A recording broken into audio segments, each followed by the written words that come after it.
Assalamualaikum warahmatullahi wabarakatuh. Welcome back to my YouTube channel Reni Marlina. Oke guys, balik lagi nih ya di channel YouTube aku. Wah, udah sekian lama nih ya aku nggak pernah upload video lagi. Hampir 3 bulan aku nggak upload video. Jadi sampai aku dikirimin surat sama pihak YouTube ya supaya upload lagi gitu ya. Bahkan monetisasi aku tuh sekarang di off karena bener-bener belum ada waktu ya untuk upload video di YouTube lagi.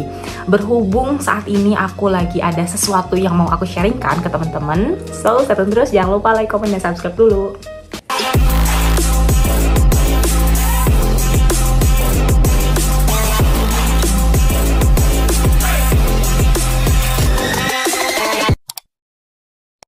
Oke guys, langsung aja ya. Di video kali ini aku mau sedikit sharing karena kebetulan saat ini aku juga lagi udah banyak sih ya, ada beberapa riset penelitian yang memang harus riset tersebut publikasi gitu ya ke jurnal. Nah, di sini aku mau sharing karena banyak banget ya ke DM di kolom komentar juga yang tanya, "Kak, gimana sih caranya supaya bisa publish di jurnal ya, artikel atau karya ilmiah kita? Kemudian gimana sih awal mulanya gitu ya untuk submit ke jurnal itu?"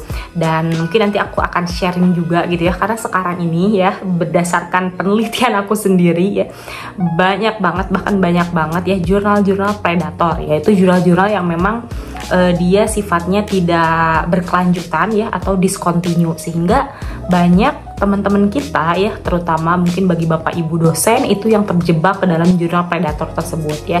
Jadi dari sisi biaya itu cukup lumayan sangat mahal biasanya ya, 2 kali lipat bahkan ya dari APC yang seharusnya.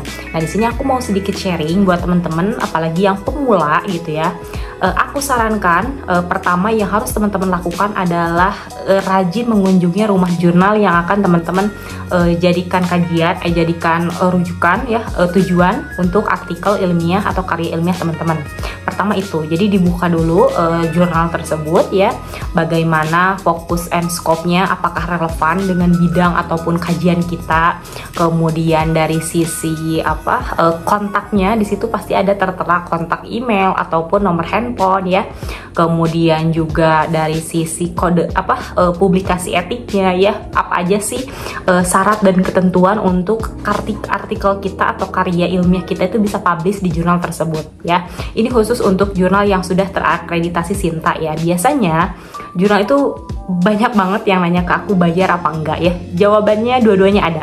Jadi yang bayar ada, yang enggak bayar pun ada teman-teman ya. Kenapa kok bisa ada dua gini? Pertama, kalau teman-teman bayar ya, berarti jurnal tersebut memang belum ada pembiayaan dari misalkan kampus ataupun dari lembaga tersebut ya, sehingga teman-teman diharuskan untuk membayar gitu ya untuk publikasi. Adapun yang gratis, nah ini biasanya ya kalau yang gratis adalah jurnal-jurnal yang memang sudah punya pembiayaan atau punya keuangan yang mapan ya. Jadi justru lebih selektif biasanya ya terhadap artikel-artikel yang akan masuk. Kemudian itu ya, jadi jawabannya ada yang gratis, ada yang enggak. Nah, kita bisa taunya dari mana? Nah, teman-teman di kolom ataupun bukan di kolom, biasanya di tab ya, di tab jurnal tersebut itu ada yang namanya APC atau Article Processing Charge ya.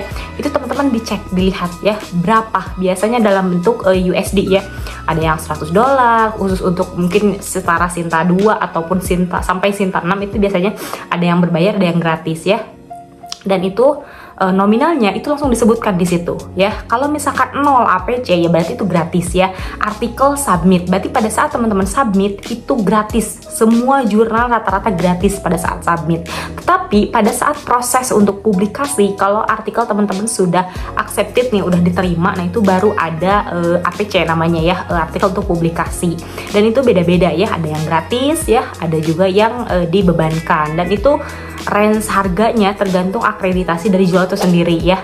Misalkan Sinta 2 itu range-nya sekitar ya normalnya ya, yang pernah aku submit itu di angka 100 sampai $150 kurang lebih gitu ya. Tapi ada juga gitu ya, kalau teman-teman menemukan jurnal-jurnal ya tadi bisa dibilang ya predator ya, karena harganya ini nggak masuk akal, bisa sampai 10 kali lipat dari APC.